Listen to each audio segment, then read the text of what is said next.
یا کوئی پیر صاحب آ گئے شاید. تو وہاں پر اس دور میں ملا محمد خان اٹکی جاتا ہے, تربت کے مقام کا انتخاب کرتا ہے. وہاں ایک پہاڑ ہے کوہ مراد, اس پہاڑ پر یہ ٹک جاتا ہے, وہاں عبادت میں مشغول ہو جاتا ہے. لوگ اس کے قریب آنا شروع ہو گئے کہ عالم صاحب ہیں, کوئی پیر صاحب ہیں, عبادت گزار ہیں, اللہ کے بڑے قریب ہیں. آہستہ آہستہ پھر پیر بنا, پیر سے مجدد بنا, پھر مہدی کا دعویٰ, اور پھر اس نے آخرکار نبوت کا دعویٰ کر دیا. لوگ تو چونکہ جاہل تھے, اب جب نبوت کا دعویٰ کیا تو اس نے نبوت کا دعویٰ کرنے کے بعد جو سب سے بڑا ظلم کیا, اس نے یہ کہا کہ اب شریعت محمدی ختم ہو چکی ہے. اچھا. اس نے یہ شریعت محمدی ختم کر کے اس نے کہا کہ ہم نیا مذہب لے کر آئیں گے. باتیں کر رہے ہیں یہ ساری آن دا ریکارڈ ہے, آپ کو حوالہ جات ملیں گے, آپ کو حوالہ جات بھی ملیں گے, ہر چیز کا آپ کو ہماری کتب کے اندر بھی اس کے حوالہ جات موجود ہیں. یہ ساری چیزیں تاریخی باتیں ہیں. انشاءاللہ کوئی بھی بات ایسی نہیں ہوگی کہ جس کا حوالہ ہمارے پاس موجود نہ ہو. اچھا, اب اس نے جب شریعت محمدی کا انکار کیا تو اس کے بعد اس نے الٹرنیٹ دینا شروع کر دیا ارکان اسلام کا. سب سے پہلے ہمارا کلمہ لا الہ الا اللہ محمد الرسول اللہ, وہ کہتا ہے کہ یہ کلمہ اب ختم ہو گیا, اب چونکہ نبی میں ہوں تو اب آپ نے کلمہ میرا پڑھنا ہے. لا الہ الا اللہ, نور پاک, نور محمد, مہدی رسول اللہ, معاذ اللہ, یہ کلمہ اس نے پڑھانا شروع کر دیا. اس کے بعد پھر وہ کہتا ہے چونکہ قرآن مجھ پر نازل ہوا تھا. اچھا. ہاں, قرآن مجھ پر نازل ہوا, تو قرآن میں نماز کا تو کہیں حکم ہی نہیں ہے. اذا نودی للصلاۃ من یوم الجمعۃ فاسعوا الی ذکر اللہ, آؤ اللہ کے ذکر کی طرف.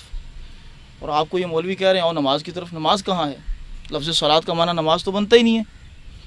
تو یہ تو آپ کو گمراہ کیا جا رہا ہے. لفظ صلاۃ کا معنی ذکر ہے, آؤ ذکر کرتے ہیں. تو اس نے نماز کی جگہ ذکر کو فرض قرار دیا, اور وہاں سے یہ خود کو ذکری کہنا شروع ہوئے.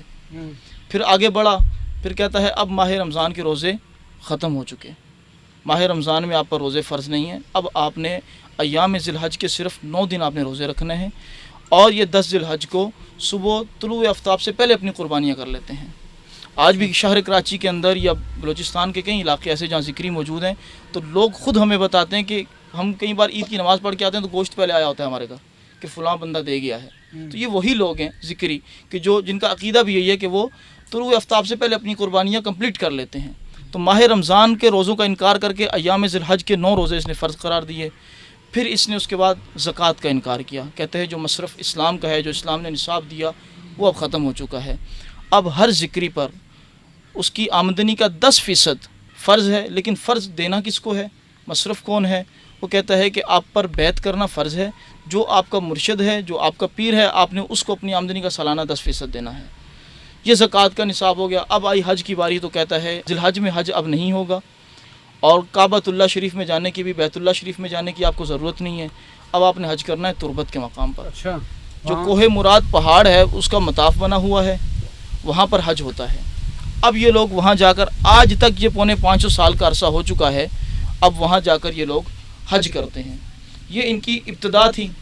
اس کے بعد یہ ذکری چلا گیا, تو اس کی نسل در نسل آج تک لوگ چلتے آ رہے ہیں, اور باقاعدہ اب ترویج و اشاعت اور تبلیغ یہ سارے معاملات آج جاری و ساری ہیں ان کے آج تک بھی.